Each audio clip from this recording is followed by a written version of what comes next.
Okay,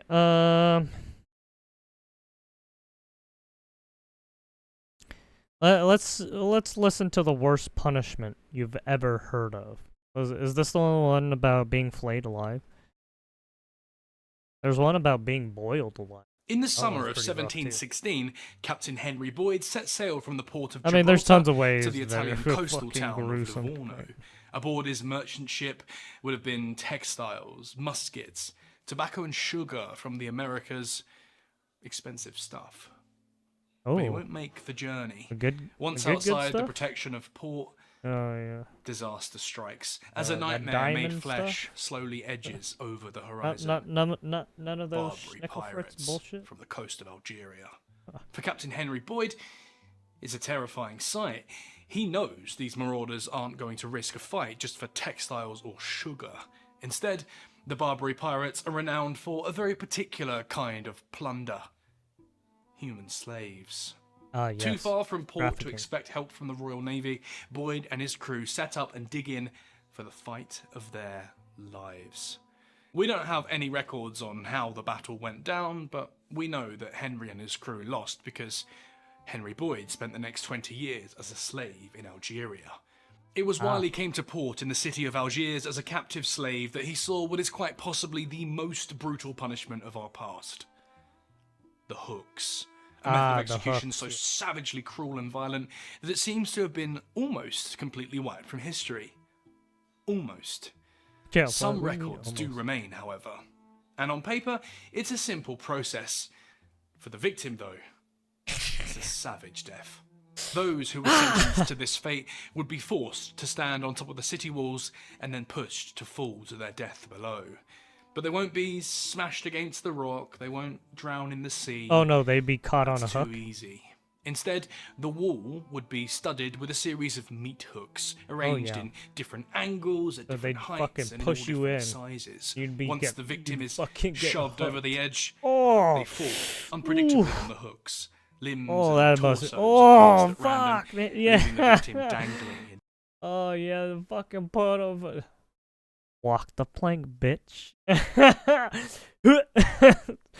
Jesus fuck. Ugh.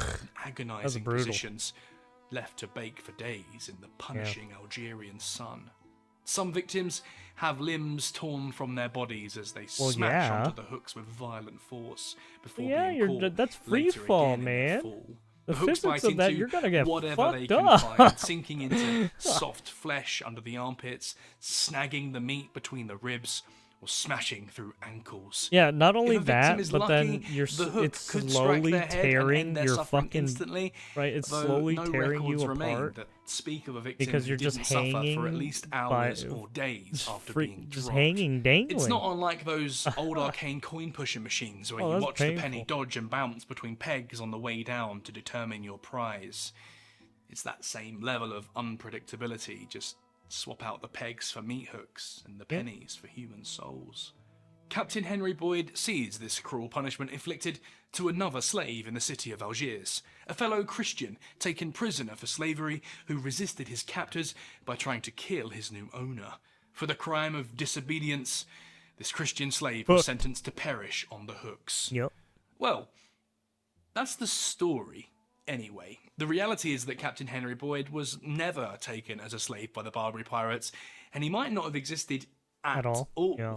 Many historians today believe that his book, A Journal of the Captivity of Henry Boyd, is actually a plagiarized translation of another book written by a French priest named Jean-Baptiste de la Salle, who travelled to Algeria in the late 1600s to try and arrange the release of Christian slaves taken captive by the pirates. But even though Henry Boyd's story might not be totally true... Yeah, it's been so fucking long. The Barbary pirates and their slave trade was the real. Baptiste.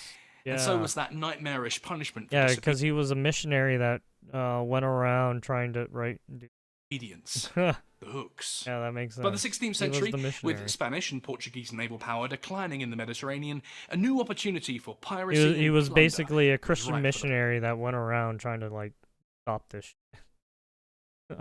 just the cruel fucking unusual punishment that some of these people were putting on other people. Plucking. It was this background that allowed the Barbary pirates, operating from the coast of North Africa, to become an enormous threat in the region. Between the 16th to the 19th century, up to 1 million Europeans were kidnapped and taken to be sold as slaves in North Africa.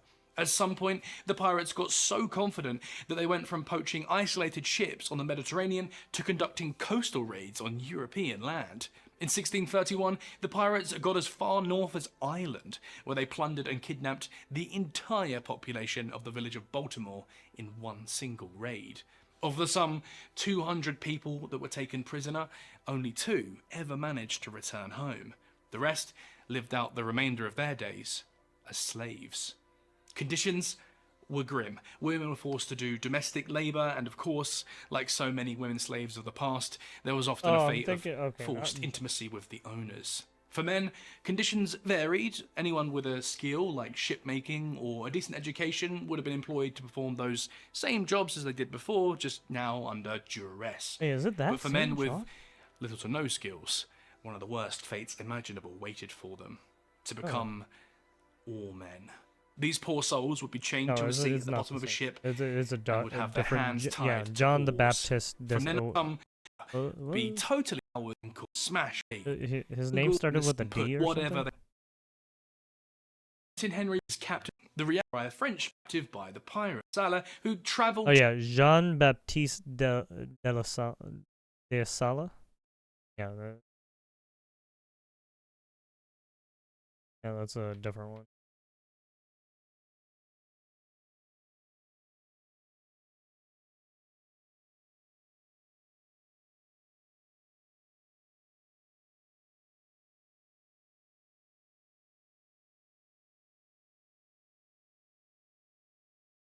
Yeah, okay, so this is, yeah, John Baptiste. That's why. You never know what the translation. To Algeria in the late 1600s to try and arrange the release of Christian slaves taken captive by the pirates. But even though Henry Boyd's story I was thinking John the Baptist, the fucking apostle, be totally true, the Barbary pirates and their slave trade was real, and so was that nightmarish punishment for disobedience: the hooks. By the 16th century, with Spanish and Portuguese naval power declining in the Mediterranean, a new opportunity for piracy and plunder was ripe for the plucking. It was this background that allowed the Barbary pirates, operating from the coast of North Africa, to become an enormous threat in the region. Between the 16th to the 19th century, up to 1 million Europeans were kidnapped and taken to be sold as slaves in North Africa. At some point, the pirates got so confident that they went from poaching isolated ships on the Mediterranean to conducting coastal raids on European land. In 1631, the pirates got as far as oarsmen who were... For the Barbary pirates, though, slaves were never in short supply, so the death of an oarsman was easier to deal with than the risk of briefly unchaining the men so that they could clean themselves, which carried the chance of the slaves attempting a mutiny. This meant, of course, that if a ship went down, the oarsmen who were chained to the boat would go down with her. It is an unimaginably grim fate to ponder, but for... Oh, well, yeah. All the slaves were chained to the boat. They couldn't leave. And you got attacked by fucking people, they'd sink the ship. Yeah, all the slaves are sinking with it. Dude. For those who showed disobedience, something worse still awaited. Those hooks on the city wall. Yeah, I don't think people want to live back in those days anymore. Fucking chained to the goddamn ship. Oh, looks like you're going down with it, motherfucker. In the 1720s, another Englishman, this time named Thomas Shaw, went to the port of Algiers, and there he saw the hooks in use. Algiers. He said, quote, "Over the battlements of the city walls, they are thrown upon the hooks that are fixed all over the walls below, where sometimes they break from one hook to another and hang in the most exquisite torments, 30 or 40 hours. In 1596, around 130 years flesh before is being Thomas Shaw ripped writes about apart the hooks, slowly. another man named William Davies recalls his there with experience freefall. of watching those unfortunate souls forced to drop onto the hook Fucking push you off, below. free fall onto He the sitteth hooks. upon a wall. Ouch. Right under the place where he sits is a strong iron hook fastened, apart being your very flesh. sharp. Then because it's he is right? thrust Because off gravity? the wall upon this hook with some part of his body, and there he hangeth, sometimes 2 or 3 days, before he dieth. Oh yeah. Like all Well, I mean, you're savage bleeding forms out of public slowly as this execution shit that we've happens, covered on right? this channel, it's all about sending a message to the population. Break the rules, and this is how it ends. For the European slaves kept captive in Algiers, the hooks serve as a constant reminder to swallow your pride, keep your head down, and abandon hope. the chopping The hooks block, would continue to they be a would staple want the method of chopping punishment block in more Algeria than until the right French conquest of Algiers in 1830 right, and they the would rise rather of have European the colonialism guillotine, in Africa, literally, which put a stop to many of these brutal than fucking be practices. pushed off a Colonialism fucking would, of course, come with its wall own into the cruelties fucking and spikes. injustices, but that's a subject for another day. Today was about the hooks, which I would argue Oh, the hooks. is the worst punishment that you've never heard of. Yeah, it's pretty bad. Just like being flayed alive right there. Or yeah, death by 1,000 cuts. Yeah, that's a rough one too. The other one too, the fucking being hanged, drawn, and quartered. That was pretty rough too. The process of all that shit.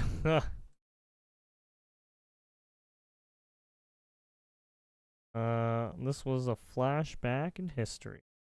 This guy does a lot of right, fucked up. looks back at a lot of historical things of people doing some fucked up shit. Right?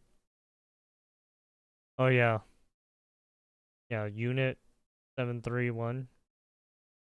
This is Japanese history right here. Well, I mean, they try to hide this history though because it doesn't look good for the Japanese that did this.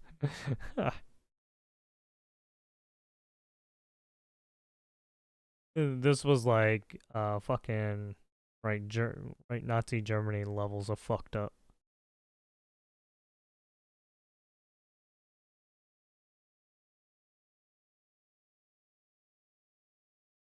Anyways, what time is it?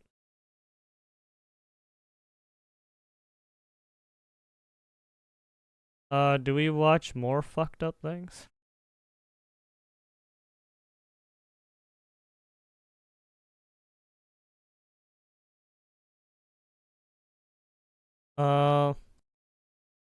There's a fucking drinking gold.